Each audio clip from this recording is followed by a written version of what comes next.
Poland has dramatically altered its position as a key Ukrainian ally after President Andrzej Duda unexpectedly vetoed a critical military aid package and threatened to restrict Starlink satellite internet service provided to Ukrainian forces. The decision marks a sharp reversal in Polish-Ukrainian relations and represents a significant setback for Kyiv's military capabilities, particularly regarding communications and drone operations that depend heavily on SpaceX satellites network. President Duda justified his veto by citing ongoing trade dispute and what he characterized as Ukrainian economic aggression against Polish farmers, specifically referencing Ukraine's agricultural exports that have undercut Polish producers. The move has created immediate operational challenges for Ukrainian forces that rely on Starlink for battlefield communications, drone targeting, and coordinations of artillery strikes across the front line. This development comes at a particularly vulnerable moment for Ukraine as Russian forces intensify offensive operations in the east and south, exploiting Ukrainian communication vulnerabilities and testing the resilience of military coordination systems. The veto aid package contains substantial military assistance, including artillery, ammunition, infantry, fighting vehicles, and medical supplies that were already in the pipeline for delivery to Ukrainian force. Polish officials have additionally frozen their participations in the European peace facility mechanisms that reimburse member states for weapons donated to Ukraine, effectively halting further military transfers from what had been one of Ukraine's most reliable partners. The situation has been further complicated by Poland's control over critical ground transportation routes for Western military aid, with reports indicating increased custom inspections and bureaucratic delays for weapons shipments destined for Ukrainian forces. This obstruction of military supplies occurred alongside Poland's threat to disrupt Starlink service that have become indispensable for Ukrainian military operations, particularly for the operation of reconnaissance drones and precision-guided munitions that require stable satellite connectivities. The Starlink threat carries particularly severe implications for Ukrainian battlefield effectiveness, as the satellite internet system has become integrated throughout Ukraine's military infrastructure. Ukrainian forces utilize Starlink for everything from basic soldier communication to complex drone warfare systems that have been instrumental in countering Russian numerical advantage. Pentagon officials have previously acknowledged that Starlink capabilities have provided Ukraine with a decisive technological edge against Russian forces, particularly in the area of artillery coordinations and intelligence gathering. A disruption of these services would immediately degrade Ukraine's ability to conduct precision strikes and would compromise the operational security of military communications.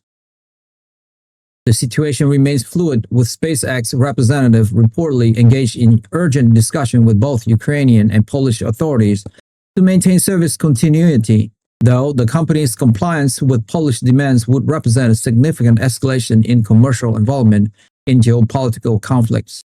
International reactions to Poland's decision has been swift and critical from Western allies. German Chancellor Olaf Scholz expressed profound concern about the deteriorations of Polish-Ukrainian relations, while French President Emmanuel Macron called for an emergency meeting of European Union members to address the crisis. The United States response has been more measured, with Secretary of State Marco Rubio emphasizing the importance of alliance unity but acknowledging legitimate economic concerns on the part of NATO members. This diplomatic balancing act reflects the administration's broad approach to European security issues and its emphasis on bilateral relationship over multilateral consensus. The State Department has dispatched senior officials to both Warsaw and Kyiv in an effort to mediate the dispute and prevent further erosion of military support for Ukraine at this critical juncture in the conflict. The economic dimensions of the dispute center on agricultural exports and trucking regulations that have created friction between the neighboring countries. Poland has joined several other Eastern European countries in imposing restrictions on Ukrainian agricultural products, arguing that cheap imports have destabilized local markets and threatened the livelihoods of farmers. Ukraine has responded by filing complaints with the World Trade Organization and implementing countermeasures against Polish goods, escalating what begins as a technical trade dispute into a full-blown diplomatic confrontation. The trucking issues involve limitations on Ukrainian freight carriers operating within EU territories, particularly following Poland's implementation of new permit requirements that have significantly reduced Ukrainian transport companies' access to the European market. These economic tensions have now spilled over into the security domain with potentially catastrophic consequences for Ukrainian defense capabilities.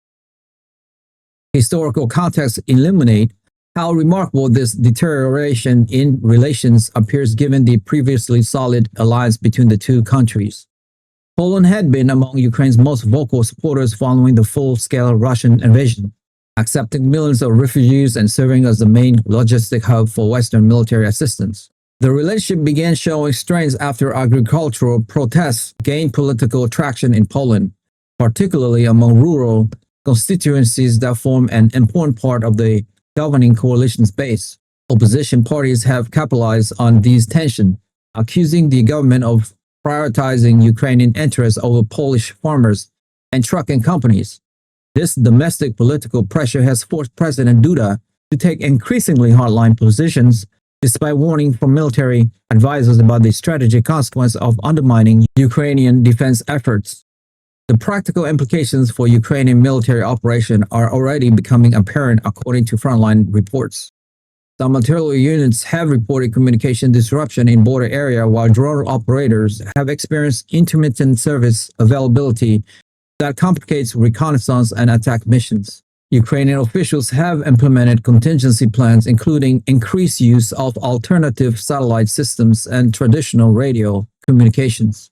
Though these measures cannot fully replace the bandwidth and reliability provided by Starlink, the situation is particularly concerning for the coordination of complex operations involving multiple units and for the operation of naval drones in the Black Sea that depends on satellite connectivity for successful mission against Russian naval assets. Military analysts suggest that prolonged degradation of Starlink service could force Ukraine to abandon certain types of operation entirely until a suitable alternative can be developed and deployed. The international community faced difficult questions about the broader implications of Poland's action for European security architecture. Some analysts interpret the moves as reflecting wider fatigues with the Ukraine conflicts among certain NATO members and frustration with the economic costs of supporting Kyiv. Others see the situation as specifically related to domestic Polish politics and agricultural interests rather than indicating a fundamental shift in security policy. The episode, nevertheless, highlights the vulnerability of Ukrainian defense capabilities to political decisions made in allied capitals and the dependence of modern warfare on commercial technology providers whose service can be disrupted by geopolitical dispute. This reality has prompted urgent discussion within NATO about developing more secure and reliable alternative to commercial satellite internet providers for military application. The coming days will prove critical for determining whether this rupture in Polish-Ukrainian relations can be repaired before causing irreparable harm to Ukraine's defensive efforts. Diplomatic efforts are underway at multiple levels, including direct negotiations between Ukraine and Polish agricultural ministers, emergency NATO consultations, and behind-the-scene pressure from Washington aimed at finding a compromise that addressed Polish economic concerns without compromising Ukrainian security. The situation represents perhaps the most serious test of Western unity since the beginning of the full-scale invasions, and come at a moment when Russian forces are exploiting any signs of division among Ukraine's supporters. The outcome will likely influence not only the immediate military situation but also the broader geopolitical alignment of Eastern Europe and the future of European security architecture in the face of Russian aggression. That's all for me for today. If you like the video presentation and you would like to follow for more, hit that subscribe and like button now. And we will continue to build this show for you. Thank you to all of you guys who have subscribed. It means a lot to me. Thank you so much. I will see you soon. Bye for now.